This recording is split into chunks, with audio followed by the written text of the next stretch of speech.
Hello, Mr. Raid Leader guy. I know there's only 2 spots left and my class doesn't really do anything, but perhaps a spot? Hey guys, I had a great conversation with my stream today. Started talking about, potential class stacking and like really what goes into, those kind of decisions that are made design wise, not really tuning wise.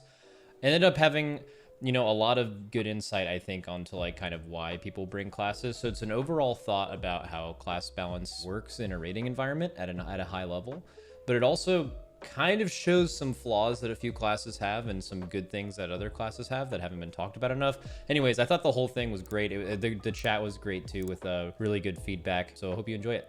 Do you know what I want to think about with you guys, by the way? I think I showed you guys my raid value sheet. I haven't pulled it up in a while, and I also never finished it. I got bored with it, but so this is currently how it is in Dragonflight. You need 1 of each of these classes. So there's 11 slots. When you add a full amount of healers and tanks, it's basically gone to like here, and then there's like 6 spots for DPS classes. If you guys had to pick any DPS class conventionally as you know them now, or for what they do in Dragonflight, if there's any class in the game that even has the potential to be stacked to 4, what do you think they are and why? What classes could be stacked to 4? Now, a lot of you guys are going to remember times where classes were stacked to 4 or more. But when that happened, in BFA, there was scrolls. So if you didn't bring a raid buff, you were kind of fine. And in Legion, there was no raid buffs at all. This is a totally different world. When we were stacking 4 classes, instead of having 6 classes to choose from, we had 20. So, totally different world. What classes do you think and why? This is an interesting experiment. No, I don't want to hear Lock, Warrior, and Mage, and Rogue. I don't want to... That's too boring. Tell me one of them, and only if you can tell me why you think you would bring them. Outlaw, Rogue, Crew, cooldown reduction. Okay, so that's a good take. With Restless Crew existing, again, it still hasn't been implemented. This is definitely one of the most controversial abilities in the game, but it also hasn't, like, no one knows how good it's going to be. If I were to guess the power level of Restless Crew, by the way, I think Restless Crew will end up being no better than the power level and cooldown reduction of 1 Night Fae Fairy Priest from this expansion, without the legendary, but just split amongst 4 people. I think it's going to be something that is marginal and something you can like give a few classes some benefit, like a Kindling Mage or the new Kindling for Hunter, or like Demo Warlock or something, but it's not going to be like, for example, people are assuming that Restless Crew is going to be like current Night Fae Priests, but you're giving Night Fae Priests to 4 people with 1 character. If that was the case, I would agree with you. You would bring 4 Outlaw Rogues to every fight for the rest of the expansion. However, there is no way it is that good without it being removed or nerfed. There's also no way it's going to stack. It would also be removed or nerfed in that scenario. So I think this is something that you won't see 4 of. I could see you running multiple rogues because Cloak is still really good. They gave rogues a lot of new stuff. They gave rogues a raid cooldown, and bringing more rogues, you can bring a stacking attack speed reduction. So like bringing 2 sounds good, and at that point you're just like, okay, we just want 2 more. So that's about it for rogues. So basically, because of Restless Crew, yes. However, for immunities, I think highly unlikely, because then you're just adding too many melee. What's the next one? You guys said Shadow Priest. You guys, I thought you were going to say the really boring ones. You guys are actually really smart. You're exactly right. I think Shadow Priest is randomly a class. I think you could see 4 priests, but I don't know if you see 4 Shadow Priest specs. Because if you look at like a normal raid comp, right, there's not a lot of classes that are that insane with PI. So the scenario I keep using with Warcraft logs, I'm saying, well, just look at a priest's bar on pure single target on 95th percentile. They're 3rd currently. Now think about how much damage PI gives someone. It's about like 2 to 3k, but very specifically on fire mages and Demo Warlocks. Really, there's like Unholy on the opener is still really good. Hunter's good. A couple other classes on pure single, it's good, but it is not 3k. It's close to 3k. It's not 3k.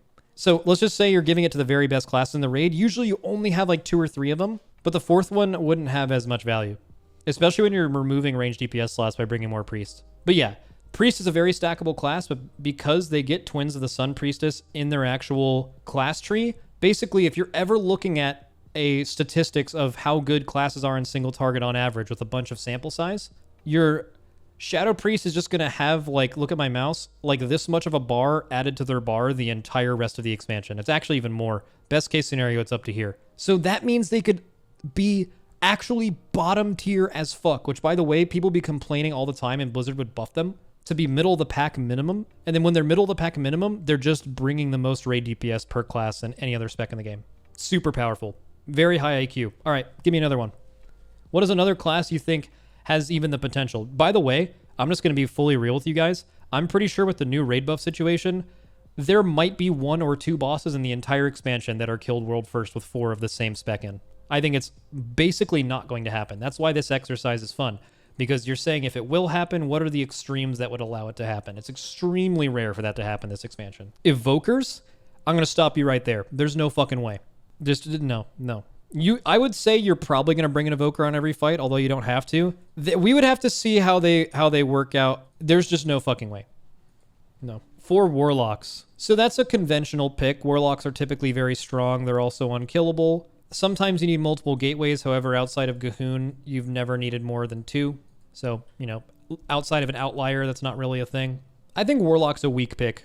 Warlock is probably less likely than every class we've talked about so far to be stacked to 4. Yes, it's a really good class, and yes, it could be tuned high enough to bring them. It's just really unlikely that that's true.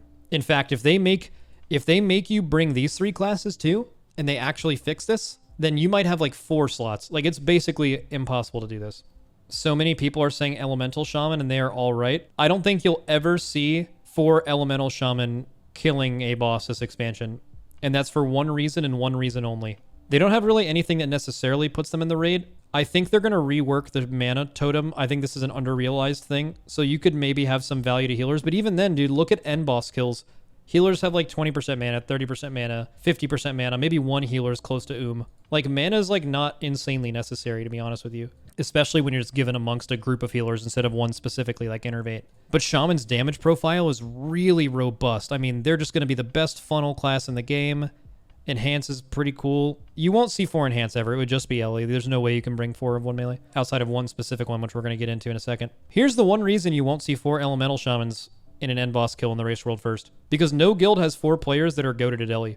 It's a very rare class to have people alt and also have people play. You'd be able to find good players to field it. There's just no way you'd throw away so much potential to bring a class that doesn't have an immunity. Like, anytime you've brought classes before that were super OP, like Fire Mages at the end of BFA, they at least were like really strong defensively and like had very little downsides to them. They were also just turbo broken. Yeah, maybe some Onk tech. It's definitely way less likely than everything that was named so far.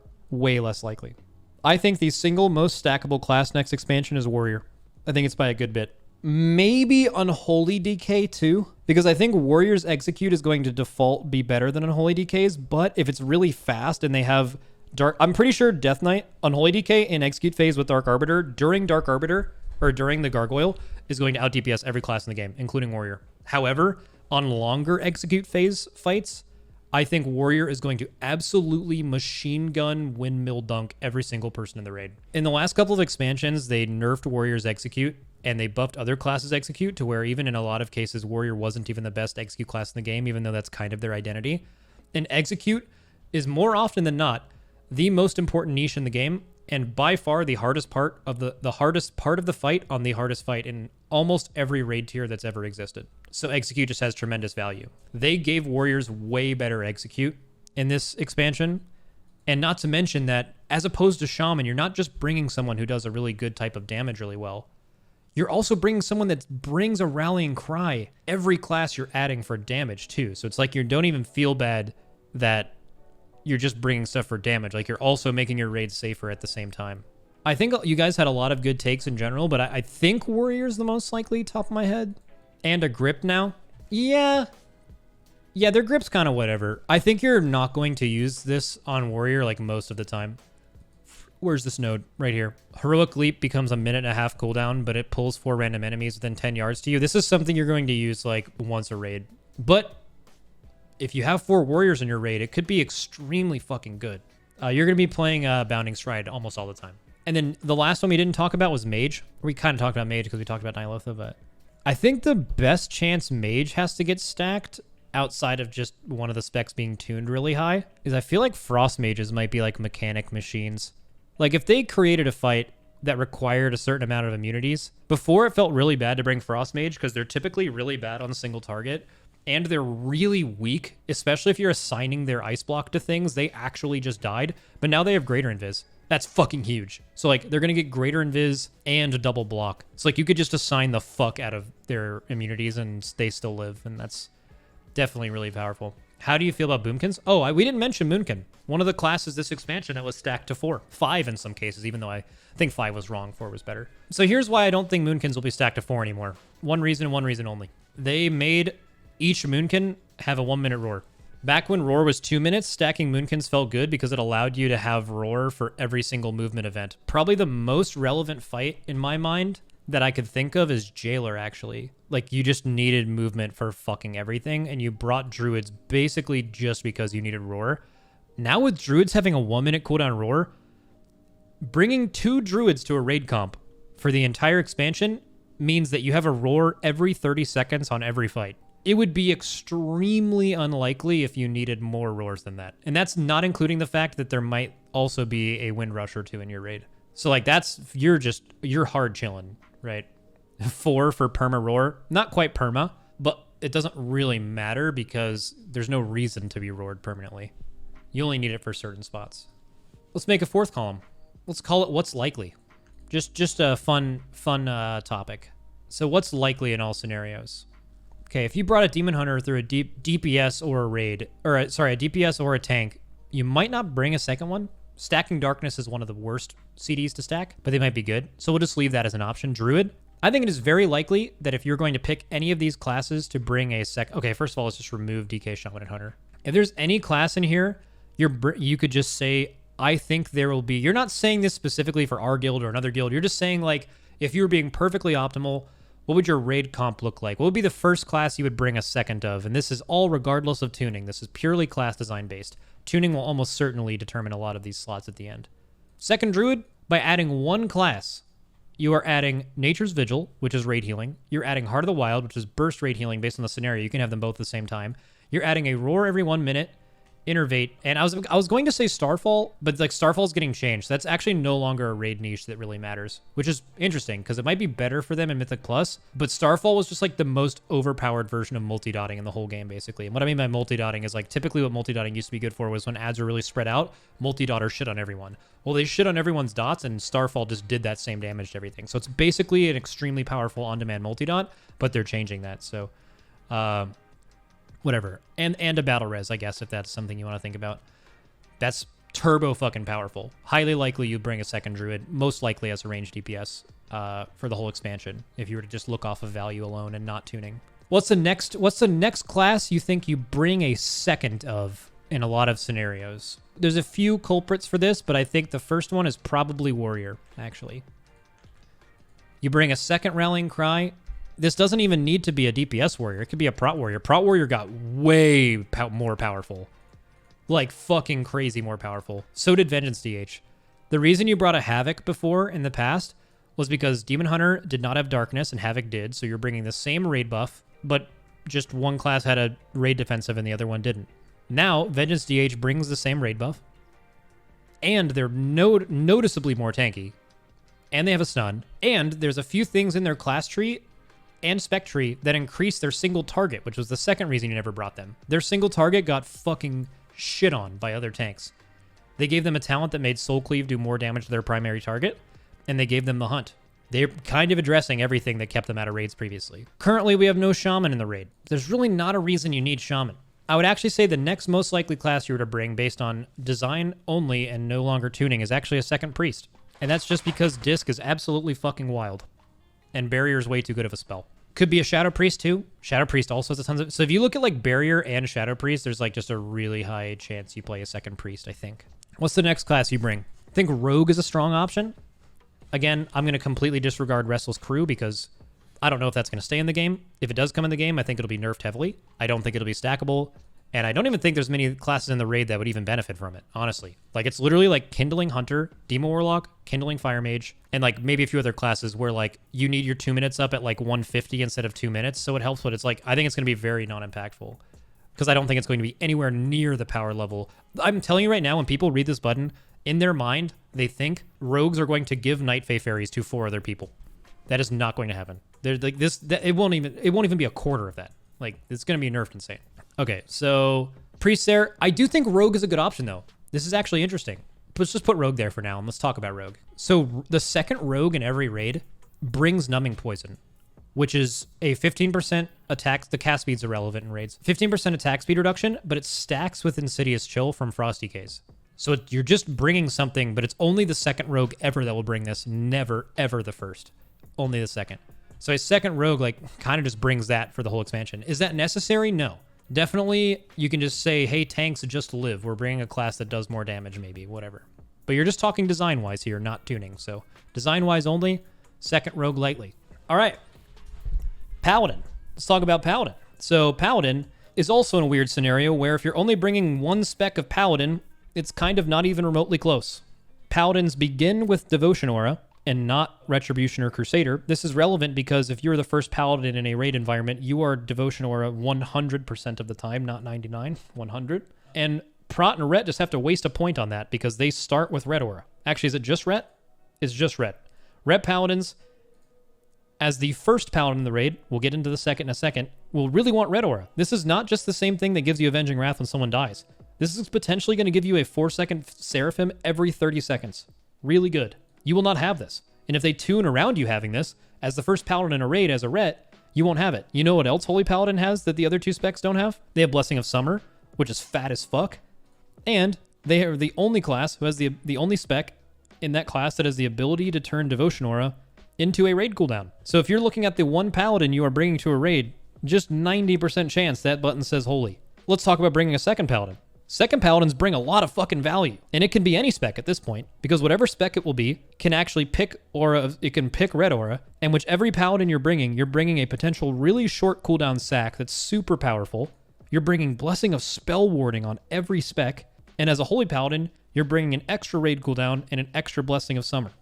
Extremely powerful. That's the old H-Pal tree. The new H-Pal tree also has Blessing of Summer. Or at least it has the same icon. They didn't say anything about removing Summer, so I think it's still there. They just changed the icon to be more Holy Paladin-y. Okay, so the second Paladin brings a lot of utility. Just like the argument with Barrier. Brings Aura Mastery, Blessing of Spell Warding, and Blessing of Summer. Honestly, if you add all that up, that's about as powerful as bringing another Barrier. That's some good shit. So Paladin's not a bad option. I don't know if you want to like guarantee commit to that, but these are just the most likely things. Now, what are other things you're going to add? I wonder what spec of monk you bring. People have usually brought Brewmasters, but this is an interesting choice. Brewmaster monks are probably the only tank, or probably are the tank that has gained the least from this expansion. Brewmaster monks are basically their current selves, plus they can get diffused now and dampen at the same time, which is definitely fucking good. But monks also got some other shit. Monks got a 4% leech and avoidance to all allies within 10 yards. Or yeah, 4% leech, 4% avoidance. Now, this doesn't stack, but if you're talking about your one buff of monk you're bringing to a raid, I think you're going to have a way, way higher uptime on something like this on a healer or a windwalker than you will a tank. In fact, a lot of the times when you want avoidance and leech, your tanks are like running away from you because they're exploding or like they're in front of the boss on Sludge Fist. Just an insane low uptime on this. So that's weird. So now after you added the most likely things to stack, I suppose, even though there's a good chance based on tuning you don't do a few of these things, I guess. Then you get into what they're going to do with the other specs that are in the game. Because right now, it is absolutely more valuable based on design alone to bring a second Druid, Warrior, Priest, Rogue, and probably Paladin. That's more of a guess. These four are really solid. It's probably better to bring a second one of these before a single one of all of these things except for Death Knight. I mean, bringing a 20% attack, auto attack thing to the boss is pretty good, knowing that that's no longer in the game for Warlocks, and Rogues only bring it as the second class to a raid. So you could even argue that the DK would be higher than the second Rogue. I think that's possible. Plus, you always have a grip in the raid if you need it. And they gave this class a ton of fucking tools, so it'll be really nice. Death's Advance is something that's crazy on a bunch of bosses. You can have 2 charges of it. Really good. Their DPS specs got a ton of love. There's a good chance that Frost or Unholy will be good on every raid fight for the whole expansion, at least design-wise. You guys think it's likely you bring Wind Fury Totem? Well, currently bringing 2 Warriors and 2 Rogues. Pretty fucking good for a Wind Fury Totem, right? Maybe. Enhance is also a way better designed class, but Arms Warrior won't gain as much from Wind Fury as it did last expansion. But it's still, I mean, even if you remove Arms Warrior, if you use the best 4 melee classes and not tanks, still pretty good. It also gives you a Wind Rush. All right. What else? You now have 3 spots. Hunters, you guys sweating yet? because this is reality. This is what you're up against. This is real. This isn't based on tuning. This is what it's looking like before tuning ever happens, by the way. Because you have fucking nothing. You have nothing. If you're a hunter right now, argue to me right now why you should be in a raid before it's just the last 3 spots based on tuning. A couple of you were right. If they are tuned to be insane, 100%. You might as well rename these 3 slots to this.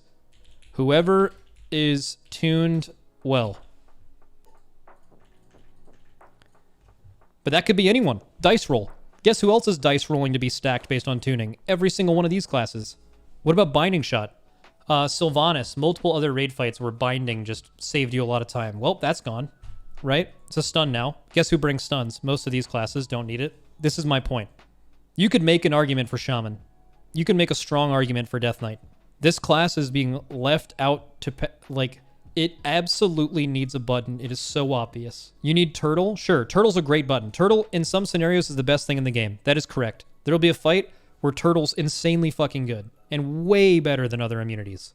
It's not super common. We already have a decent amount of immunities, though. 4, 5, 6, including 7, including both spell wardings. Right now, in this comp alone, which I've just made up randomly, has 1, 2, 3, 4, 5, 6, 7, technically 8 with Demon Hunter.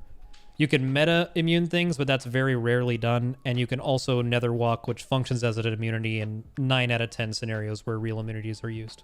Shaman has an immunity because of Ankh. You could make that argument.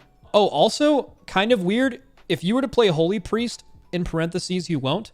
Holy Priest is actually better than an immunity in a lot of cases. Ankh Totem, Cauterize, Cheat Death, all those things, like on death effects, actually usually have a cap of how hard you can be hit before it kills you. But Holy Priest Guardian Angel does not work like that. You can actually take damage cap of damage and you will still turn into a spirit and res, which can make you functionally immune some things if you want to assign it. At least I'm pretty sure that's true. It's true for self-res specifically. Okay, then they fix that. Second Warlock Gate is sometimes mandatory. Yeah, I was going to talk about the one class. So we didn't put any classes on here and we didn't use the argument for tuning ever when we put something in the what's likely category. I think it is very likely that Warlock, with it having 3 specs that are all very different in the way they do damage and always tuned very well historically. It's not a made-up number. Like, theoretically, every class on here should have the same chance to RNG high roll having insane tuning going into next raid for these last 3 spots. But they actually don't. Someone actually did research on this of like how often each class in the game had 1 DPS spec that was above the average over the last like 8 years. And Warlock was like 30% higher than the next class. It was like absurd. It was absurd. So like Warlock's always tuned well, and above all that, they have multiple specs that do very niche, really important types of damage. And they're unkillable, and sometimes you need 2 gateways. So, okay, you put this for Warlock. Hello, Mr. Raid Leader guy. I know there's only 2 spots left, and my class doesn't really do anything, but perhaps a spot? Says the Hunter. Then here's just the overall argument, and we talked about this earlier. What I'm doing right now is talking about how to optimally fill a raid. But sometimes that can take away from the argument itself. And anytime you start talking about raid spots, people instantly disregard this and think this is a top 50 guild problem. And it's just about who you bring. I completely disagree. You want to know why? Because I can fill my raid easily, ×2, if we never have to bring some of these classes. It'll never affect me. I don't care. I have no reason to care personally. It doesn't bother me. What bothers me is that the perception is that why this is important is because of top level play. When in reality, if you're a Hunter player next expansion, in this current scenario, you feel worse. It's not the scenario where people are looking at the top Mythic Plus comps. People are looking at the World First comps and only inviting those people to their raids. It's not a perception issue. It's reality. This class has way less going for it than these do. End of story. Shamans and DKs to a lesser extent, but Hunter 100%. Every person feels this way. In a 10 to 15 man AOTC guild, if you're a Hunter player, which by the way, it's like the most popular class in the game, I'm pretty sure, or right there, it is, people are going to be playing the characters that they love and that are their mains, and they're going to feel pressure in Heroic, not normal. You can do normal without any raid buffs. Like in Heroic, they feel bad that they don't bring a raid buff or something to make the raid valuable or better. Or sometimes, and this happens in not super high-end guilds, they actually play their ult because it's just better. And then they're playing a character they don't like as much. So this was just a super long-winded example of explaining to you kind of the state of where things are currently in Dragonflight And hopefully that shines the light for a developer or anyone else watching exactly how class balance is at the moment. It's a Blizzard problem. I don't think every class needs a raid buff or a raid cooldown. Because as Ian said, that's just kind of boring. Like to have everyone just have a 1 hour raid cooldown that you need. That is kind of boring. They just need more than they have now. And it wouldn't be that big of a deal if it wasn't just a couple of classes or basically one. And I wouldn't have even made this argument today if they didn't remove Binding Shot from something you cared about until yesterday. Removing Binding Shot was probably right. It was too good for a root. It just could not have possibly happened to a worse class.